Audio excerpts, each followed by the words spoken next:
ನಮಸ್ಕಾರ. Welcome to ವಿ3 Vastu and astrology.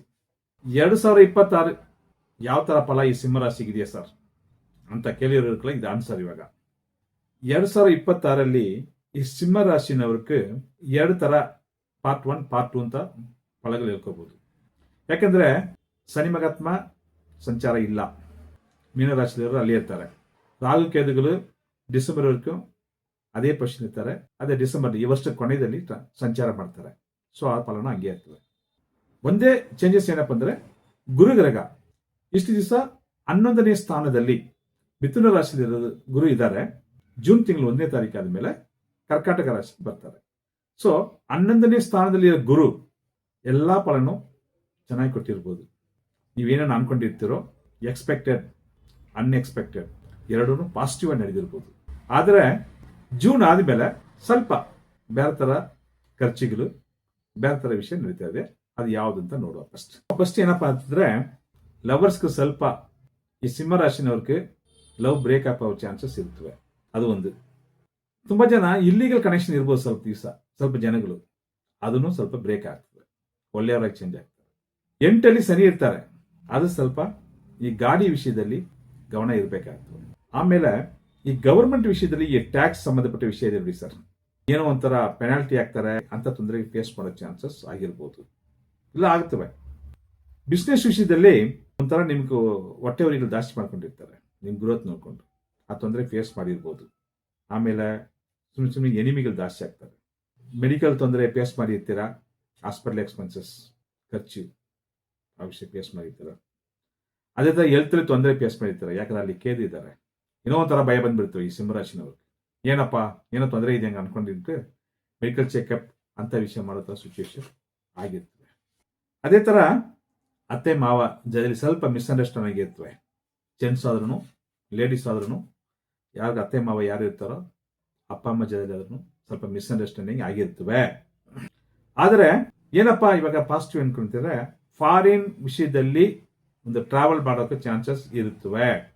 ಮನೆಯಲ್ಲಿ ಒಂದು ಶುಭ ಕಾರ್ಯ ನಡೆಯುತ್ತಾರೆ, ಚಾನ್ಸಸ್ ತುಂಬಾ ಚೆನ್ನಾಗಿರ್ತವೆ. ಲವ್ ಮಾಡ್ತೀವಿ ಸರ್ ಅಂತ ಇಂಟರ್ ಕ್ಯಾಸ್ಟ್ ಮ್ಯಾರೇಜ್ ತುಂಬಾ ಚಾನ್ಸಸ್ ಜಾಸ್ತಿ ಇರ್ತವೆ ಯಾರು ಈ ಸಿಂಹರಾಶಿನವ್ರಿಗೆ. ಸೊ ಒಂದು ವರ್ಷ ವೆಯ್ಟ್ ಮಾಡ್ಬಿಟ್ಟು ನೆಕ್ಸ್ಟ್ ಇಯರ್ ಮಾಡೋದು ಸ್ವಲ್ಪ ಉತ್ತಮ. 8ನೇ ಮನೆಯಲ್ಲಿ ಶನಿ ಇರೋದು ಏನಪ್ಪ ಅಂದ್ರೆ ಬ್ಯಾಡ್ ಹ್ಯಾಬಿಟ್ಸ್, ಇಲ್ಲಿಗಲ್ ಕನೆಕ್ಷನ್ಸ್ ಅಂತ ವಿಷಯದಲ್ಲಿ ಗಮನ ಅವಾಯ್ಡ್ ಮಾಡೋದು ಉತ್ತಮ. ಅದೇ ತರ ಎಲ್ರಿಗೂ ನಾ ಹೇಳಿದಲ್ಲ ಕೆಟ್ಟ ವಿಷಯ ಇದೆ ಅಂತ ಅನ್ಕೋಬೇಡಿ. ಆ ಜಾತಕದಲ್ಲಿ ಆ ತರ ಪ್ರಾಪ್ತ ಇದ್ರೆ ಈ ತರ ವಿಷಯ ನಡೀತಿರ್ತವೆ. ದಶಾಪತಿ ಸ್ಟ್ರಾಂಗ್ ಇದ್ರೆ ಈ ತರ ನಡೆಯೋದಿಲ್ಲ. ಇದು ಜನರಲ್ ನಾವು ಹೇಳಿರೋ ವಿಷಯಗಳು, ಅದು ಅಲರ್ಟ ತಗೊಳ್ಳಿ. ಆಮೇಲೆ ಲೇಡೀಸ್ ಹೇಳ್ಬಿಟ್ಟು ನಮ್ಮ ಹಸ್ಬೆಂಡ್ ಸಿಂಹರಾಶಿ ಸಾರ್ ಈ ತರ ಇರ್ಬೋದು ಅಂತ ಡೌಟ್ ಬೀಳಕ್ಕೆ ಹೋಗ್ಬಿಡಿ. ಯಾಕಂದ್ರೆ ನಿಮ್ ಜಾತಕ ಸ್ಟ್ರಾಂಗ್ ಇದ್ರೆ ಅವ್ರ ಹತ್ರ ವರ್ಷದಲ್ಲಿ ಮಾಡೋದಿಲ್ಲ.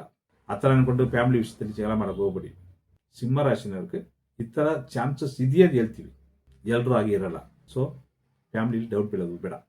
ಜೂನ್ ತಿಂಗಳಾದ್ಮೇಲೆ ಗಂಡ ಹೆಂಡತಿಗೆ ಒಳ್ಳೆ ಅಂಡರ್ಸ್ಟ್ಯಾಂಡಿಂಗ್ ಬಂದು ಫ್ಯಾಮಿಲಿ ಲೈಫ್ ನಡೀತದೆ. ಇಷ್ಟು ದಿವಸ ಗಂಡ ಹೆಂಡತಿ ಏನೋ ಸ್ವಲ್ಪ ಜಗಳ ಮಾಡ್ಕೊಂಡಿರ್ತೀರಾ, ಮಿಸ್ಅಂಡರ್ಸ್ಟ್ಯಾಂಡ್ ಮಾಡಿ ಸೆಪರೇಟ್ ಆಗಿರ್ತೀರಾ, ತಿರುಗಿ ಜೂನ್ ತಿಂಗಳಾದ್ಮೇಲೆ ಸೇರ್ತೀರಾ, ಒಬ್ಬರೊಬ್ರು ಅಂಡರ್ಸ್ಟ್ಯಾಂಡ್ ಮಾಡ್ಕೊಳ್ತೀರಿ. ಸೊ ಫ್ಯಾಮಿಲಿ ಲೈಫ್ ಚೆನ್ನಾಗಿರುವಾಗ ಹಸ್ಬೆಂಡ್ ಆಗಲಿ ಲೇಡೀಸ್ ಆಗಲಿ, ಬಿಸ್ನೆಸ್ ಲೈಫ್ ಆಗಲಿ, ಕೆಲಸ ಕಾರ್ಯ ವಿಷಯದಾಗಲಿ, ಹಣಕಾಸು ವಿಷಯದಾಗಲಿ ಎಲ್ಲ ಪಾಸಿಟಿವ್ ಹೋಗ್ತದೆ. ಬಟ್ ಏನಪ್ಪ ಅಂದ್ರೆ ಅವಾಗ ಸ್ವಲ್ಪ ಸಾಲಗಳು ತಗೊಳ್ಳೋ ಸಿಚುವೇಶನ್ ಬರುತ್ತವೆ. ಈ ಖರ್ಚುಗಳು ಸ್ವಲ್ಪ ಕಂಟ್ರೋಲ್ ಮಾಡೋ ಪ್ಲಾನ್ ಮಾಡ್ಕೊಳ್ಳೋ ಉತ್ತಮ ಸರ್. ಮಗು ಕಾಯ್ತಾ ಇರೋದಕ್ಕೆ ಮಗು ಆಗ್ತವೆ. ಅದೇ ತರ ನನ್ನ ಮಕ್ಕಳು ಇದೆಯಾ ಸರ್ ಎಲ್ಲಿ ಮಾತು ಕೇಳಲ್ಲ ಅಂದ್ರೆ ಅವ್ರ ಹತ್ರ ಆರ್ಗ್ಯುಮೆಂಟ್ ಬೇಡ, ಅವ್ರ ದಾರಿಲಿ ಬಿಟ್ಬಿಡಿ. ಸ್ವಲ್ಪ ಟೈಮ್ ಆದ್ಮೇಲೆ ಅವ್ರು ನಿಮ್ ದಾರಿಗೆ ಬರ್ತಾರೆ. ನಮ್ಮ ಮನೇಲಿ ಹುಡುಗರಿದ್ದಾರೆ, ಹುಡುಗಿರಿದ್ದಾರೆ, ವಯಸ್ಸು ಆಗ್ತಾನೆ ಇದೆಯಾ, ಮದುವೆಗಳು ಹುಡುಗ ಸೆಟ್ ಆಗ್ತಾ ಇಲ್ಲ ಸರ್, ಆಗ್ತಾ ಇಲ್ಲ ಅಂತ ಅನ್ಕೊಂಡಿರ್ತೀರಲ್ವಾ, ತುಂಬಾ ಬೇಜಾರು ಮಾಡ್ಕೊಂಡಿರ್ತೀರಾ. ಈ ವರ್ಷದಲ್ಲಿ ಇದೆಲ್ಲ ಪಾಸಿಟಿವ್ ಆಗಿ ಆಗೋಕ್ಕೆ ಚಾನ್ಸಸ್ ತುಂಬಾ ಚೆನ್ನಾಗಿದೆಯೇ ಮಾಡ್ಕೊಳ್ಳಿ.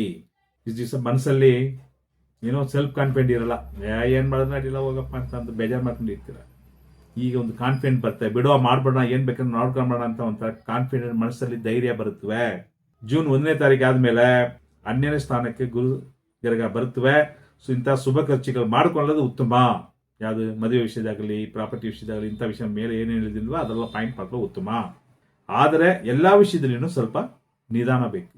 ಸೊ ಅಣ್ಣ ತಮ್ಮ ವಿಷಯದಲ್ಲಿ ಸ್ವಲ್ಪ ಮನಸ್ತಾಪ ಆಗಿರ್ತವೆ, ಮನಸ್ಸು ಬಿಟ್ಟು ಹೊಂದಾಣಿಕೆ ಆಗ್ತೀರಾ. ಸ್ವಲ್ಪ ಮೆಡಿಕಲ್ ಎಕ್ಸ್ಪೆನ್ಸ್ ಅವಾಗ ಬರುತ್ತದೆ, ಅದು ಈ ವರ್ಷ ಫಲ ಇರ್ತವೆ. ಸ್ವಲ್ಪ ಜನಕ್ಕೆ ಫಾರಿನ್ ಕಂಟ್ರಿಲಿ ಕೆಲಸ ಸಿಗ್ಬೋದು, MNC ಕಂಪನಿ ಕೆಲಸ ಸಿಗ್ಬೋದು. ಎಂಟಲ್ಲಿ ಅಷ್ಟಮ ಸ್ಥಾನದಲ್ಲಿ ಶನಿ ಮಹಾತ್ಮ ಇದ್ದಾರೆ. ಕ್ಯಾರ್ ತಗೋಬೇಕಾಗ್ತವೆ. ಹೆಲ್ತ್ ವಿಷಯದಲ್ಲಿ ಮೇಯ್ನ್ ಆಗಿ ಇಷ್ಟು ದಿವಸ ನಿಮ್ಗೆ ಏನಪ್ಪ ನಿಮ್ಮ ಕೆಲಸದಲ್ಲಿ ಅಂಡರ್ ಎಸ್ಟಿಮೇಟ್ ಮಾಡಿರ್ತಾರೆ, ಏನಪ್ಪ ಇವ್ ನಿಂಗಿದಾನಂತ. ಅವ್ರನ್ನ ಇವಾಗ ನಿಮ್ನೆ ಅಪ್ರಿಷಿಯೇಟ್ ಮಾಡೋದ ಸಿಚುವೇಶನ್ ಇರ್ತವೆ. ಸೊ ಬಿಸ್ನೆಸ್ ವಿಷಯದಲ್ಲಿ ಕೊಡೋದು ತಗೊಳ್ಳೋದು ವಿಷಯದಲ್ಲಿ ಒಂಥರ ಸ್ಯಾಟಿಸ್ಫ್ಯಾಕ್ಷನ್ ಇರ್ತವೆ. ಆಮೇಲೆ ಈ ರಿಯಲ್ ಎಸ್ಟೇಟ್ ಅಲ್ಲಿ ಕಂಪನಿ ವಿಷಯದಲ್ಲಿ ಅಂತ ತುಂಬಾ ಜನ ಮಾಡ್ತಾ ಇದ್ದಾರೆ ನೋಡಿ ಸರ್, ಅವ್ರಿಗೆಲ್ಲ ಸ್ವಲ್ಪ ಹೈಟೆಕ್ ಆಗಿ ಅಂಗಡಿನೇ ಸ್ವಲ್ಪ ಇಂಪ್ರೂವ್ಮೆಂಟ್ ಮಾಡ್ತಾರೆ. ಆಮೇಲೆ ಇದು ಜಾಯಿಂಟ್ ಬಿಸ್ನೆಸ್ ಮಾಡ್ತಾರೆ ಸರ್, ಯಾವ್ದು ಪಾರ್ಟ್ನರ್ಶಿಪ್ ಬಿಸ್ನೆಸ್, ಅವ್ರನ್ನ ಸ್ವಲ್ಪ ಪಾರ್ಟ್ನರ್ ವಿಷಯದಲ್ಲಿ ಸ್ವಲ್ಪ ಫ್ಲೆಕ್ಸಿಬಲ್ ಆಗಿರ್ಬೇಕು. ಆರ್ಗ್ಯುಮೆಂಟ್ ಎಲ್ಲ ಬೇಡ. ಹೊಸ ಹೊಸ ಕಾಂಟ್ರಾಕ್ಟ್ ಸಿಗ್ತವೆ. ಫಾರಿನ್ ರಿಲೇಟೆಡ್ ಕಂಪನಿ ಅಥವಾ MNC ರಿಲೇಟೆಡ್ ಕಂಪನಿ ಬಿಸ್ನೆಸ್ ಮಾಡೋ ಚಾನ್ಸಸ್ ತುಂಬಾ ಚೆನ್ನಾಗಿದೆಯಾ. ಅದೇ ತರ ಆರ್ಟಿಸ್ಟಿಕ್ ಲೈನ್ ಇರೋರ್ಗೂ ಪಾಸಿಟಿವ್ ಆಗಿ ಒಳ್ಳೆ ಕಾಂಟ್ರಾಕ್ಟಿವ್ ಬಿಸ್ನೆಸ್ ಅಂತ ವಿಷಯ ಮುಂದುವರಿಸ್ಕೋಬಹುದು. ಸೊ 6 ತಿಂಗಳು ಹಾಗೆ 6 ತಿಂಗಳು ಹೀಗೆ ಇದೆಯಂತ ನೋಡ್ಕೊಂಡ್ಕೊಳ್ಳಿ.